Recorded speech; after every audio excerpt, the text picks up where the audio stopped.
I don't want no oil, a spoil in my shoreline. I like fish much better than crud. I like birds and things, a creeping and crawling. Won't trade no more oil for blood.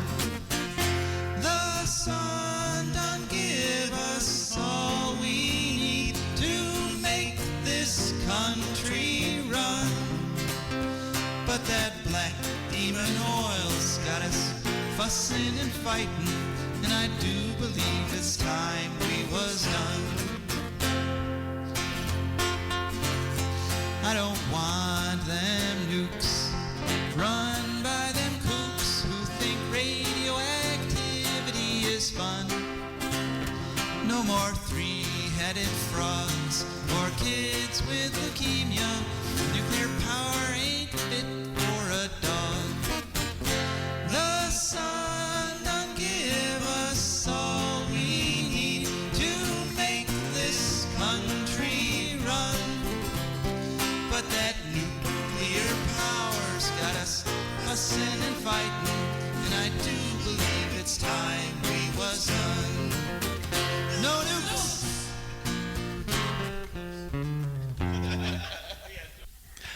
Good morning, Toledo, and good afternoon, Columbus, and hello to those of you listening on the internet, wherever and whenever you are. My name is Joe DeMare, and I'm here with my fantastic co-host, Rebecca Wood.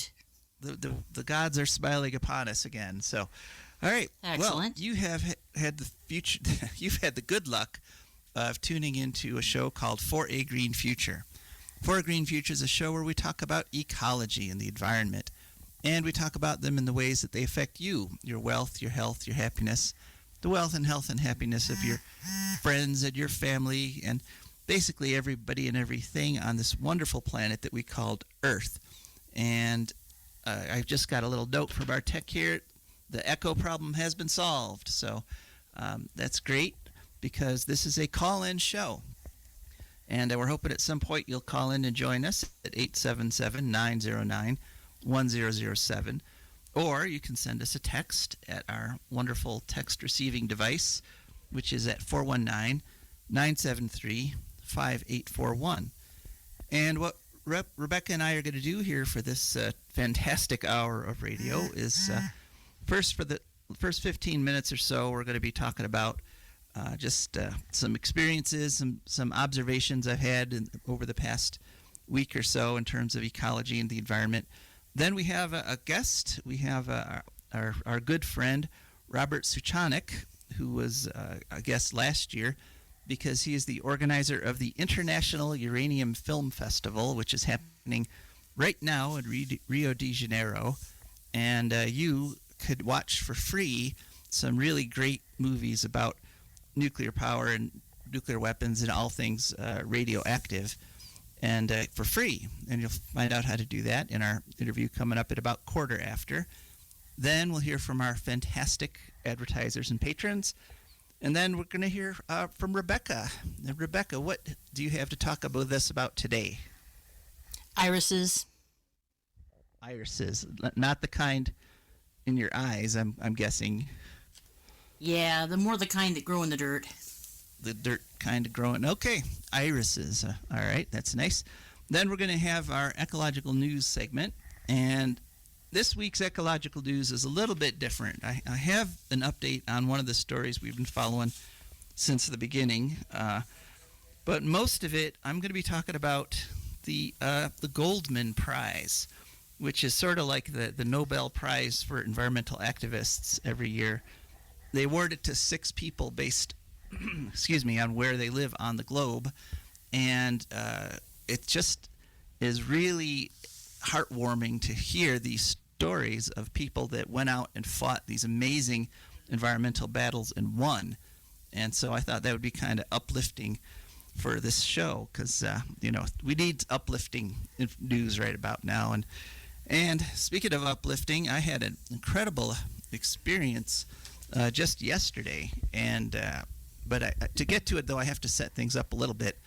Those of you who listen to the show regularly know that 2 weeks ago, I was in North Carolina for a very nice family event. And then my son and I drove back to Ohio. He spent the week with me there. We did a bunch of stuff. Then I drove with him back here I'm sitting in Denver. Well, I'm sitting in Lakewood, actually, specifically. And I had anticipated, because I have all kinds of stuff going on back home. I got the garden prepped, but it isn't planted. I got all kinds of things I'm doing, legal stuff I'm working on, and business things I have to do. So my plan was to get a train ticket back right away, which would have meant, leaving like Monday and then getting home like Wednesday morning. Unfortunately, as we were coming on the trip and I finally got around to trying to buy my ticket, it turns out there were no tickets on Amtrak until tonight, until this Sunday. So I had to spend an unplanned week in Colorado, which, kind of reminded me of the way things used to be with travel. I mean, it used to be, when I was a kid, if you had to take a trip of, 1,000 plus miles, you would just kind of anticipate that it would take several days. You'd run into problems. You'd end up stuck in some little town because something broke down or a road was closed. And you'd end up having all these experiences that you just did not expect. And that has always been one of the wonderful things about travel. And so this unexpected delay in Colorado has been great. I had a good time visiting with my sons. We had a lot of fun. But one of the things I got to do yesterday was go to the Rocky Mountain National Park. And that was just an incredible experience. The park is way up in the mountains, and there's still snow on most of the mountains in the park. But down in the areas where we were, there were all kinds of wildlife. The park the entrance that I went in starts at 8,200 feet elevation. And we went deep into the park, and we went up and followed this road, and we took that up another 1,000 feet or so. So we were like over 9,000 feet elevation. And I do have to admit, the thinness of the air did slow me down a bit. I wasn't able to just march all the way up to the peak of this mountain, but we saw an incredible array of wild animals. We'll start with the cute little ones. We saw a marmot, which is a really cool little animal. And we didn't see the pika, but we heard them. We were right next to a little pika colony, and then we could hear them chirping at each other. They're very shy. They like to hide, so they're difficult to spot, but we knew they were there. And then we really did see elk. From a little bit of a distance. You can't get too close to elk. But then we saw, at another point, we were driving along, and a moose passed right in front of the car, crossed right in front of us. And it was just this huge, really dark, and really healthy looking. And that was nice, because last week we just did a story about the moose in Maine and how they're suffering from tick infestation. This moose up here in Colorado looked really nice and healthy and young, and no ticks that I could see. We saw eagles flying around. We saw bighorn sheep, and it was just an amazing experience. And it's the kind of thing that happens when you are on a long trip and stuff happens as you don't expect. You end up with experiences you couldn't have predicted, and it was just wonderful. There was just one point where kind of our communing with nature got interrupted there. So when we were way up on top of this mountain we were climbing, and all of a sudden, out of nowhere, this jet comes bombing down over one mountain and like right down this valley. And commercial flights are actually banned over the Rocky Mountain National Park. So the only thing we can think of is this was some billionaire with a private jet who decided to just go, buzz the wildlife for kicks or something, because jets do not belong in that environment. And And that got me to thinking, because the whole reason I ended up with this big, long delay was that I have made the conscious decision to try to never fly again. I know in this society I may end up with a situation where I have to fly, but as long as I've got a choice about it, I'm going to take a train, despite all the delays and all the problems with the train. And that decision is what led to this situation where I was up on a mountain in the Rocky Mountains. And I just want to contrast that with the sort of the high-tech, super rapid means of travel we've all gotten used to. This idea that you just, as long as you're willing to sit still in a tin can for a couple hours, you can get almost anywhere on the planet without going through the normal human experience that travel actually has always been. This kind of broadening of your horizons, because you don't see much from up in a jet. You're looking down on buildings and things, but you don't get an understanding of the places you're traveling over or the people you're going by. And kind of the pinnacle of this was something called the SST, the supersonic transport. That was back in the 70s, and they were, it was all this, wow, we can travel faster than the speed of sound and get to Paris in 2 hours, and blah blah blah. And but that died largely because supersonic transports created what's called sonic booms. And back in my day, I heard a few as a child, and these things would, they would rattle plates off the shelf. They would actually break windows. Sonic booms were these terrible things that scared wildlife out of their wits. And so supersonic transport is banned over most of the United States. But we have NASA. I just read NASA is trying to bring it back. They've created something called Quest, Q-U-E, intentionally misspelled, then Q-U-E-S-S-T, and they want us all back in supersonic transports again. So they've come up with a plane, the design of which means instead of a sonic boom, you get a sonic thud. And I had to read that, and I read about this story, and I had to think, how awful. I mean, on the one hand, you think, oh, that's great. You get on a plane in New York, and you're in California in 2 hours. But on the other hand, travel isn't supposed to be like that. I mean, travel, you're supposed to be able to get more out of your life when you travel, not just get used to sitting in a cramped little space with lots of other people. All right, well, that's what I wanted to share with you folks today before I go on to our interview. And if you had any reactions, or if you agree with me, you can call in, and we'll talk to you as soon as the interview's over. Call in at 877-909-1007, or you can send a text at 419-973-5841. And the question is, do you think that supersonic travel would be better than something more like what travel's always been? And that is kind of a slow process where you get lots of learning and lots of experience. Which do you think is better? Just get there fast to get it over, or take your time and get something from the journey? That's the question for the day. All right. Well, I think we're ready to go over to our interview. Kush, if you want to just go ahead and play that, and the live show will be back in about 15 minutes. Okay, Norbert, thank you for coming on the show. Could you please just repeat for our audience your name and who you're with? Thank you for calling me.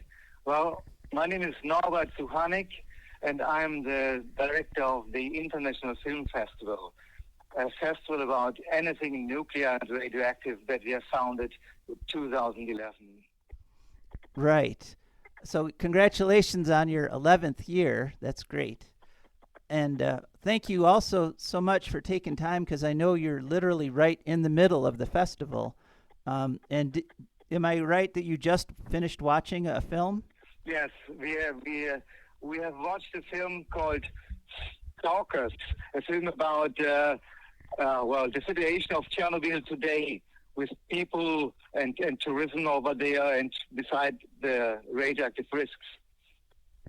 And we watched the film together with one of the good schools here in Rio de Janeiro. About 40 students were together with us. That's nice. And so you had a number of films this year. About how many films are you showing during the festival? Well, in fact, this year we had 41 films that we will screen, or a big part we already have shown at the museum. And we have also 35 films that we have that everybody can watch online until Sunday, 29. Right.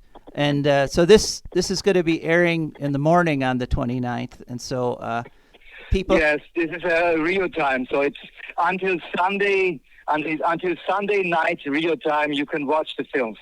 So if you're in California, you may have more time to watch than if you're in Germany.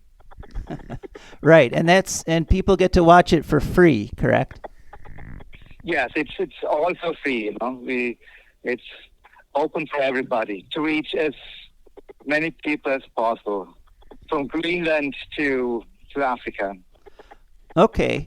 And one of the things that impresses me about this film festival is the wide variety of films. I mean, you have a lot of just straight documentaries, but you also have a lot of films where the creators just go off on very artistic explorations of the subject.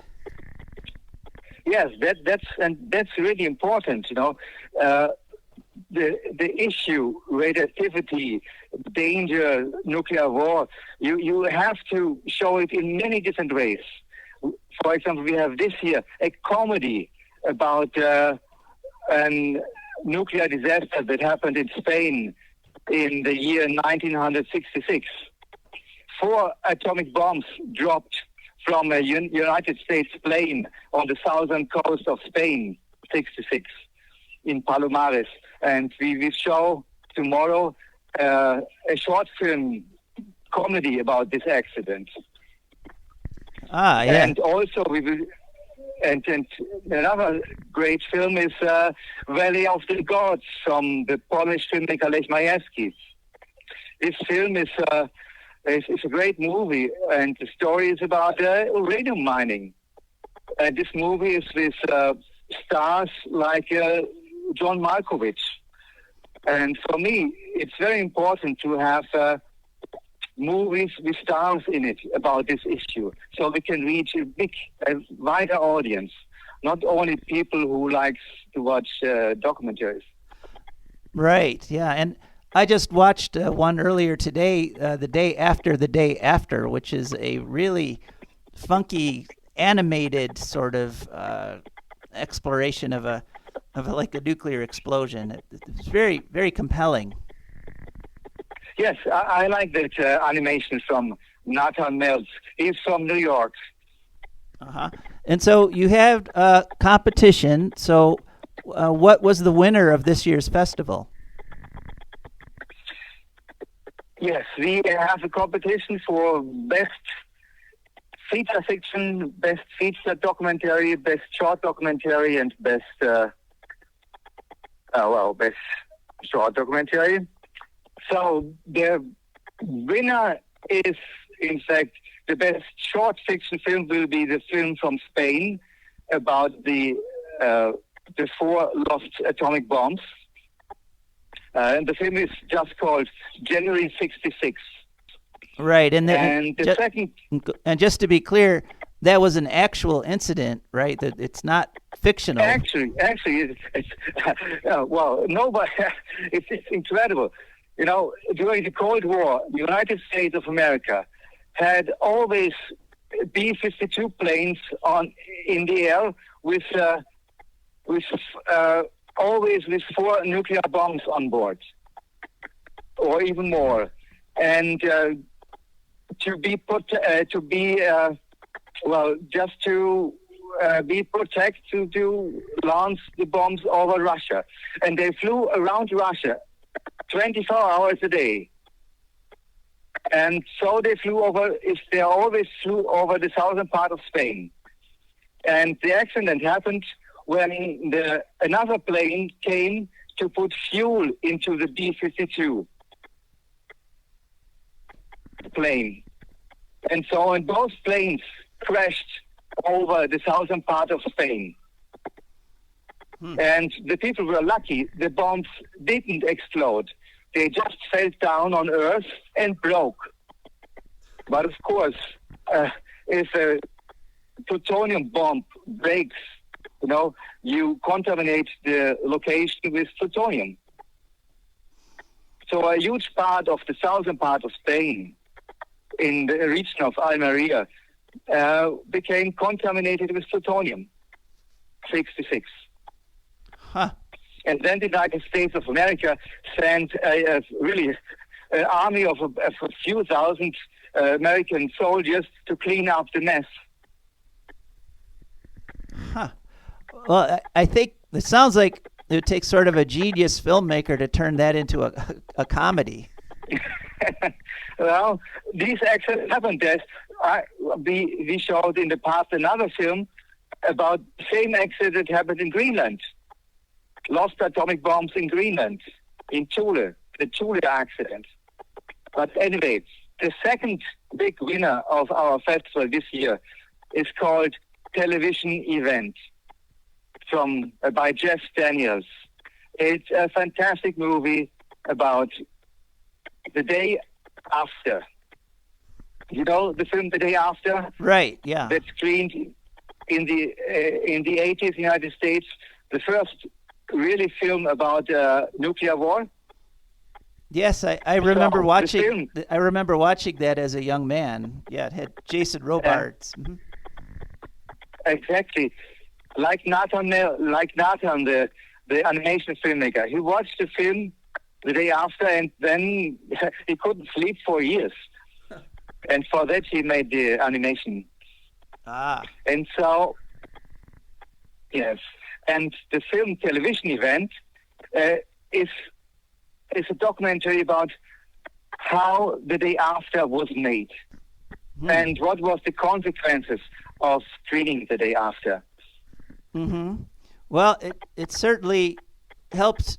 There was a strong anti-nuclear movement then, and it certainly helped the U.S. Step down from. We were in just an endless spiral of more and more nukes, and it helped us level off anyway. It helped the popular movement. Well, in fact, in the same year when the film The Day After was shown on, I think Ronald Reagan said he is in favor for a nuclear-free future. Ah, yes. And it was Ronald Reagan who, at the end, started the process to get rid of nuclear weapons together with Russia. A Right. process which later, unfortunately, stopped, but he started it. And one of the reasons was the film The Day After. Right. Huh. That's great. Any other winners this year? In fact, another short film winner is Sea Gypsies, the Plutonium Dome. It's a film showing the history and what is happening today in the Pacific, where the United States tested atomic bombs for decades. And the Plutonium Dome is in fact a graveyard where the United States has put all the waste together and created a huge dome, concrete block dome in the Pacific on the Marshall Islands. Today this dome is a high risk for the environment because it cracks and it contains a lot of plutonium and other highly radioactive stuff. Right. And it's a great danger for the Pacific there. And this film shows exactly the reality. A great film. Okay. Why do you think this topic inspires so many filmmakers? Because there's many films that people pour their hearts into on this topic. It's because more and more we know the secrets of the nuclear industry. More and more, we see that our society is much more involved than we think about. When we think about nuclear power, we think only on the nuclear power plant in the horizon or in the neighborhood. But the issue is much, much bigger. Much, much bigger. For example, you use stuff, radioactive waste from the nuclear power plants in machines to irradiate food. So you have lots of food irradiation stations around. Right. You use radioactive material in cancer treatment machines. Mm-hmm. And what are you going to do with those machines if they are becoming waste? Right. And I think we often note on the show that even though they've had the nuclear medicine, quote unquote, for 50 years, it has not cured cancer. They have not found a cure. Yeah. And the irradiated food issue, it's interesting. In the U.S., we're prohibited from even knowing if our food has been irradiated. They're not allowed to say. Yeah. Yeah. Yeah. So, all right. Well, and really the nuclear fuel cycle, or it's not a cycle, it's a chain. It's huge. There are dozens of companies involved, which names you even don't know. And there are nuclear transports all over the world around, all over the United States. In Brazil, for example, we have uranium mining in Salvador de Bahia. The uranium mine creates yellow cake. The yellow cake is transported 700 kilometers to the port of Salvador. And from that, the ship is going to Canada to concentrate the yellow cake. Then another ship brings the stuff back to the southern part of Brazil, and on and on. yeah. Well, it's a industry that needs to end, and I applaud you for continuing to have this really important film festival. If some of my listeners want to watch some of the films and learn more about your festival, how do they do that? Oh, that's easy.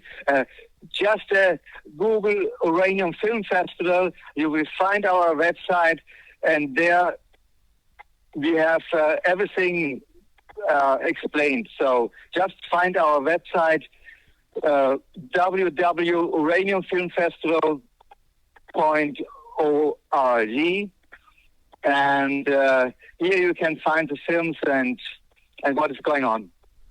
All right. Thank you very much. Now, just a quick correction. Norbert was talking about Reagan starting the nuclear disarmament. Actually, Carter started that with the Strategic Arms Limitation Treaties 1 and 2, or SALT.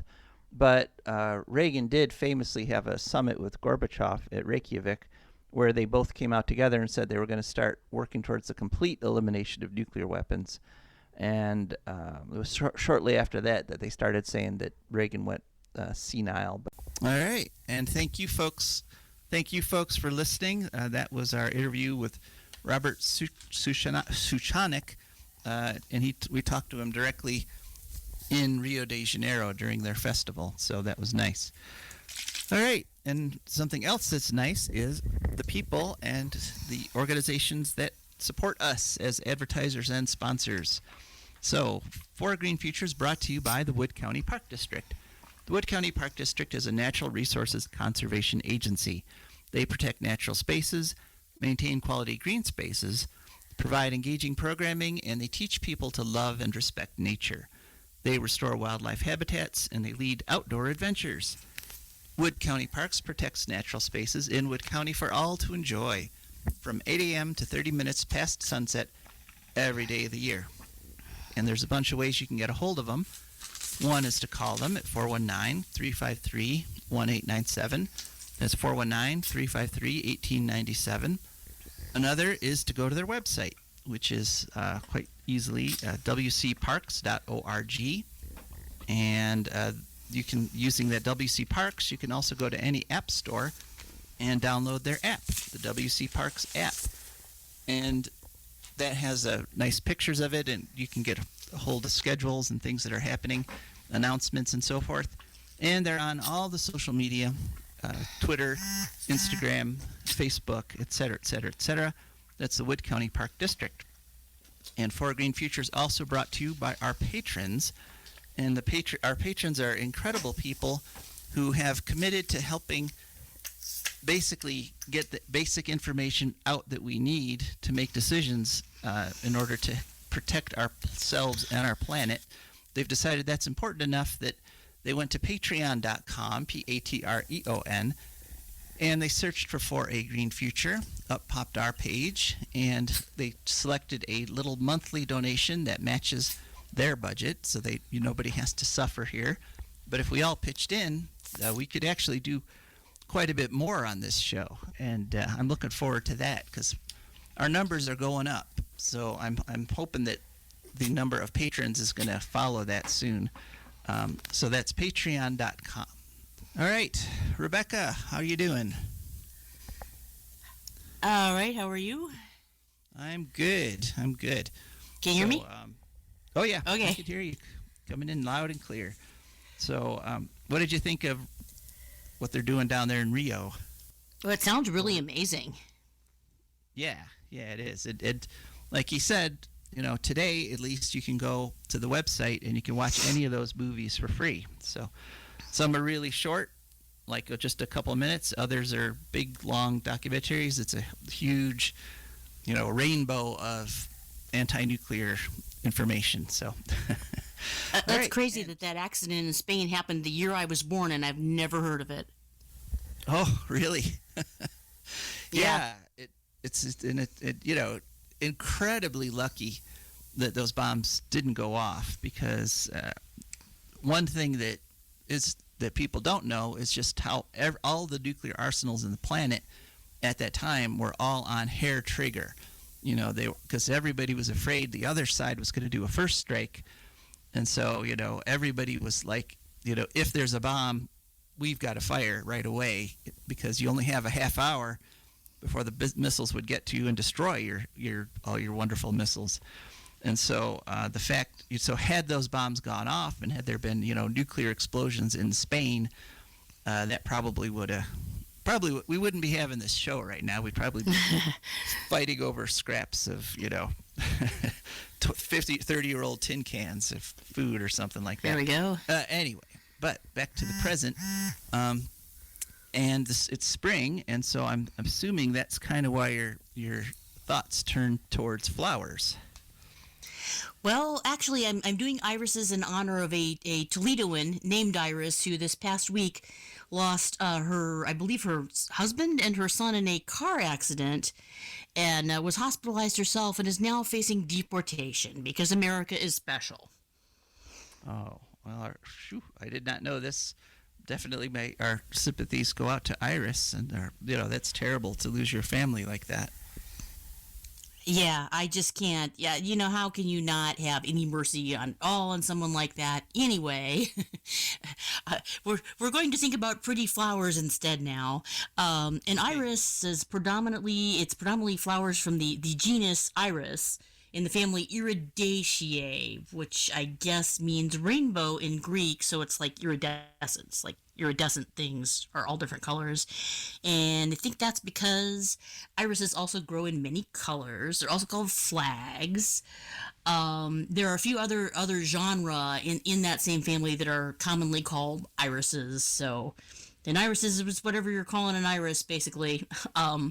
They're perennials. They're grown from a rhizome or bulbs for species in drier climates, usually.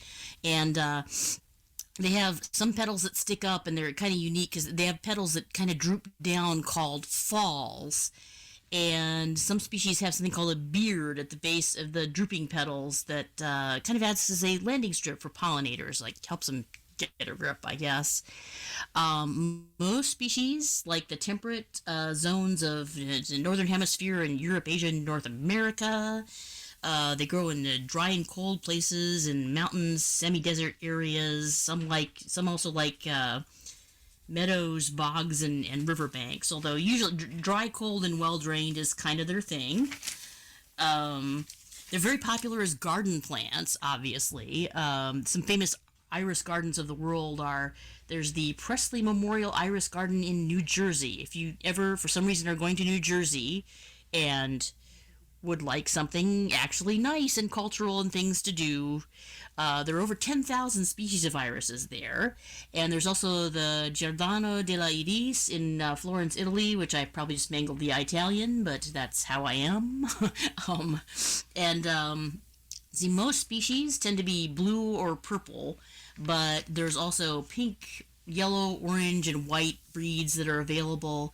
And apparently, the great white whale of iris cultivation would be a true red bearded. That's, the impossible dream of all iris breeders is a true red iris, but it's somehow or other physically impossible. You can just come as close as possible to one, I guess. In terms of usefulness to humans, they're dried and oxidized and used as something called orris root. This is mostly the Germanicus species of iris.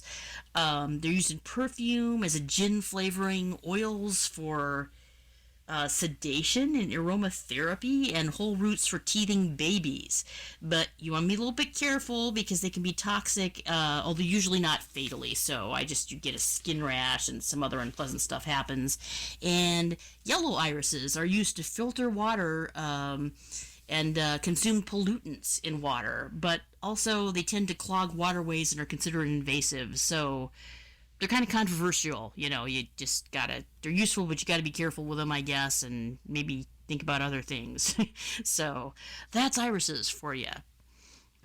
Oh, very nice, very nice. And do you know of anywhere around Toledo that has irises that, like, do we have irises at, go ahead. Not off the top of my head. I don't recall having, maybe the botanical gardens or, down by the Ottawa River someplace. I don't know. Maybe our viewers can help. Yeah, if any listener out there knows a good place to catch some irises, give us a call at 877-909-1007 or text us at 419-973-5841. All right, well, thank you, Rebecca, for that beautiful look at irises. And it's funny you mentioned the rainbow, because I was all set to do like a toss over to you mentioning rainbows, but then we got slightly off. But it's kind of a rainbow episode today, because we're going to be talking about well, first I have to give you a little update about a story we have been following since the beginning, and that's House Bill 434. That's the bill to turn Ohio into a nuclear waste dump. And you can go back and listen to our past shows if you want more details about it. But it's just, the update is that it's passed the House. Insanely, it passed the House, and it has had proponent testimony in the Senate. And interestingly, the only proponent was the guy who wrote the bill in the House, Dick Stein, who we've talked about him. So they got before. one person in the entire state of Ohio who wants this thing, and it's going through the legislature. Proponent. Alrighty then. Well, it is interesting. One guy wants it.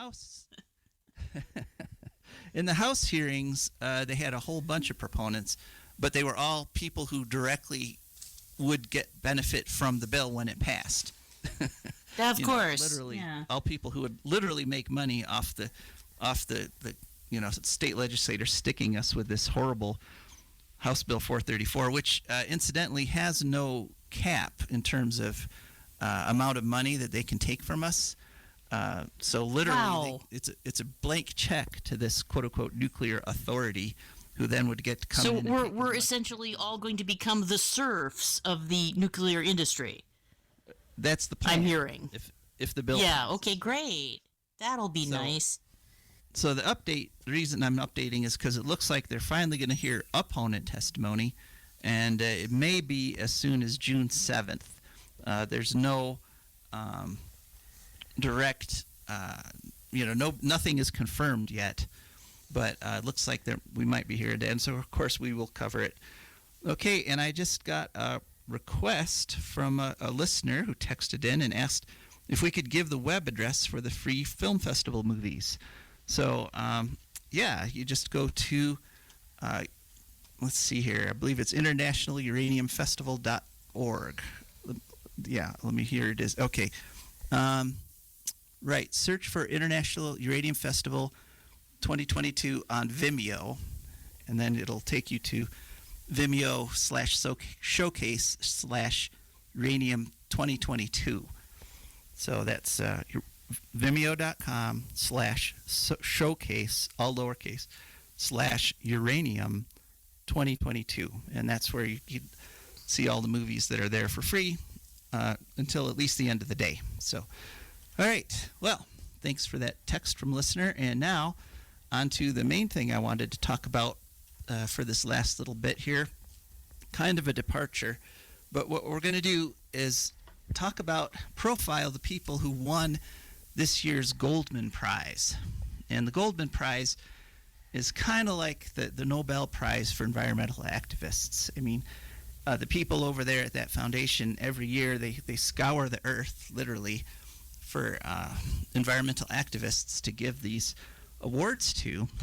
And they give 6 awards, and the awards are based on the different areas of the planet. So, for example, North America's prize this year went to Naleli Kobo, and she is somebody who she's only 21 years old, but since she was 11, she has been fighting the oil fields in Los Angeles.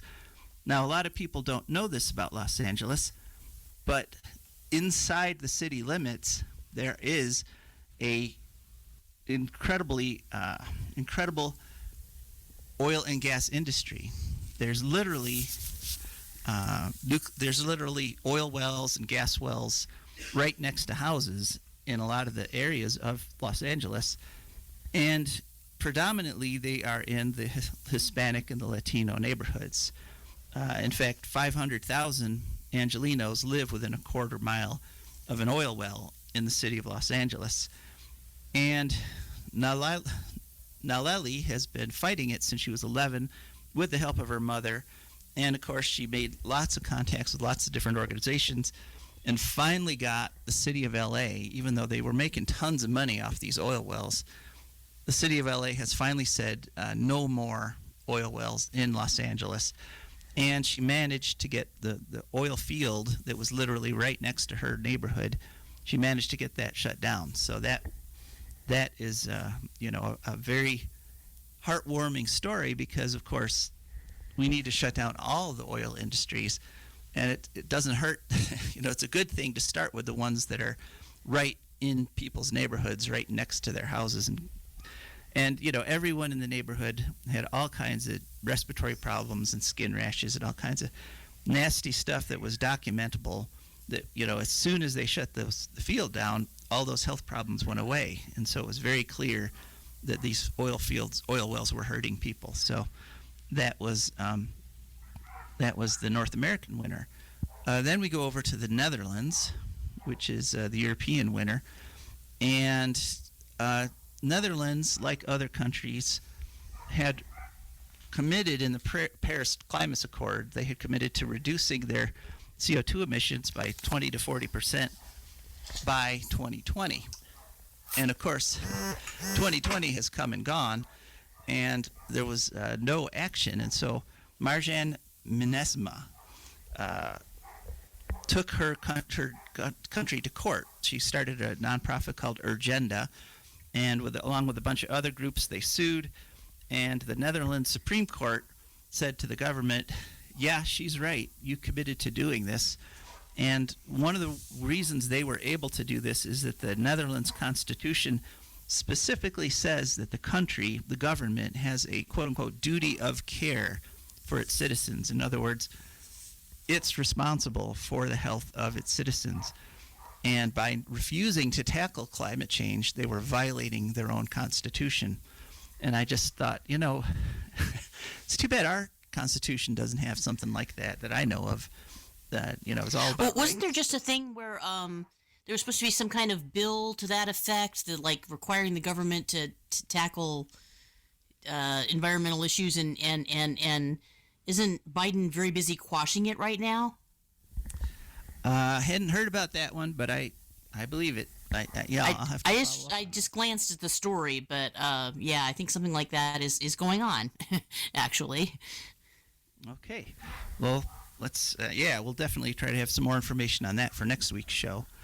But that was the winner in the Netherlands. And so then we can go to South America, and we're going over to Ecuador. And it's a pair of people here who, Alexandra Narvaez and Alex Luchitante, and they are both members of the Kofan indigenous tribe, and they live on the Agua Rico, so that literally translates to rich river. And their tribe, of course, has been there for tens of thousands of years. And what happened is that the Ecuadorian government, just right out from under them, without any consultation with the tribes at all, in 2017 issued a whole bunch of mining permits on the river. And so just all of a sudden, one day they went out and huge mining machines were tearing up the rainforest and digging huge pits in the river and polluting everything. And so they got together and they created another nonprofit organization. And one thing that they have that Costa Rica has in its constitution, they have, speaking of enlightened constitutions, they've put a provision guaranteeing the rights of nature in their constitution. And, regular listeners to the show, in fact, our very first episode of this show, we were talking with the people who were trying to put rights of nature into the Ohio Constitution, and we got tossed out by the Ohio Supreme Court. But in Ecuador, they actually took it to heart, put it into their national constitution, so they used this to battle these mining permits. And in 2018, they won. The Supreme Court of Ecuador said to the government, you did not consult with these people whose lives you're destroying at all. You violated their rights, and you violated the rights of the river, the Agua Rico, because in Ecuador, at least, rights of a natural thing like a river are actually recognized. So that was a great environmental victory. And, one reason I wanted to do this is because this shows both the challenges we're facing, and it shows that oftentimes we can actually win these things. We can overcome these challenges. So often we hear about the victories when the oil companies win, or when the chemical companies get let off the hook, or when, like House Bill 6, when the energy companies got their way through the legislature despite massive popular opposition to what they were asking for. It's hard. It's easy to forget that lots of times we do win. Lots of times the good guys win. So now on to Thailand, and a fellow by the name of Naiwat Roykeu. Let me try that one more time. Naiwat Roykeu, and he was protecting the Mekong River. And because there was a plan, a couple different plans. One was to have dozens of dams the entire length of the river. Another was to blast 250 miles of it and turn it into basically a big canal for shipping containers, shipping boats. And what he did was he created a group called Kang Khan, and they were representing the rights of the indigenous people who've been living along that river for the river is 3,000 miles long, and literally millions of people have lived along it. And they would use it for fishing, they'd use it for agriculture, they'd use it for food. And even though these processes were already started, even though some of the dams had been built, and the Chinese had blasted about 100 miles of the 250 miles they wanted to straighten and blast this river out, he did not pause. He did not He did not waver, and he continued to make big social unrest, lots of protests, and huge pressure on the elected officials in Thailand. And in 2020, all those plans were scrapped, and the government committed to restoring the areas of the river that had been damaged already. So just a wonderful story coming out of Thailand, because, you know, when you've got a system that's successfully feeding millions of people and has for, you know, thousands of years, and your culture is actually based on it, to just switch over to turning that into essentially a ditch, a biologically dead ditch, is no matter how much money that's generating, is actually kind of crazy. So good for the people of Thailand. And speaking of money, the next award, this is the fifth of the sixth. The next award goes to Australia, and this is an award which goes to the island nations and large island countries. And this one is being awarded this year to a fellow named Julian Vincent. And what Julian Vincent did, Australia is the world's largest coal exporter. And we've talked about this before. In fact, we talked about this just last week. Australia is feeling the effects of global warming more than a lot of other nations in terms of droughts and heat waves and so forth. And so he got together, he created an organization called Market Forces, and put incredible pressure on the banks, the four biggest banks and the largest insurance companies in Australia, to stop funding coal, to stop loaning the money to create new coal projects, and they agreed. And so by 2030, there won't be any more private funding based in Australia for coal things. So this one we kind of have to wait and see and make sure the banks do actually follow up on their commitments. But it was, you know, he did things like he had thousands of people come and all together at the same time pull out all their money from these big banks and put it into little banks and credit unions as a protest against the funding of the coal companies, and it worked. So kudos to him. Good on you there, Julian Vincent. And finally, as they say. Yeah. And finally, we go to Nigeria, and we actually reported on this story when it came out in 2021, but didn't have the information that a lot of it was based on a fella named Chim Williams, C-H-I-M, his last name Williams. And that is that Royal Dutch Shell has for decades, generations, been completely dominating the Niger Delta with oil and gas development. And in 2018, there was a particularly bad pipeline spill that completely wiped out two villages. I mean, first the oil poured over them, then the oil caught fire, and so literally just burned those villages off the face of the earth. And Shell, of course, it's all Shell companies, you know, it's all subsidiaries that are doing the actual stuff there. Shell just gets all the profit after it's all happened. And so for decades, people have tried taking Shell to court in Nigeria, and that's failed. So what Chim Williams did is he actually took Shell to court in the Netherlands, in their home country.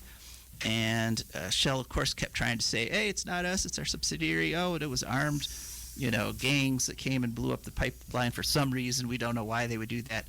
But he was able to document that the pipelines were actually very old and corroded, and they should not have failed. And B, that Royal Dutch Shell was responsible for the actions of their subsidiary. And that was the first time in history that actually succeeded.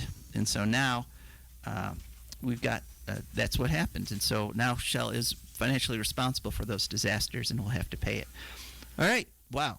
Well, so that's it for this week. Hope you enjoyed it. And yeah, give a listen. You know, check out the International Uranium Film Festival if you got a couple hours to kill today. It's Memorial Day weekend, so I just wanted to take a moment to remember the 227 environmental activists who were killed in 2020, because they were really literally fighting for all of us. Because every time you manage to preserve a part of the planet, you help preserve the whole planet for everybody. That's it for this show. Wow. So thanks very much. This is Joe DeMare And Rebecca Wood. There you are. And we are signing off. Black demon oil's got us fussing and fighting, and I do believe it's time we was done. I don't want them nukes run by them kooks who think radioactivity is fun. No more three-headed frogs or kids with leukemia. Nuclear power ain't fit for a dog. The sun done give us all we need to make this country run. But that nuclear power's got us fussing and fighting,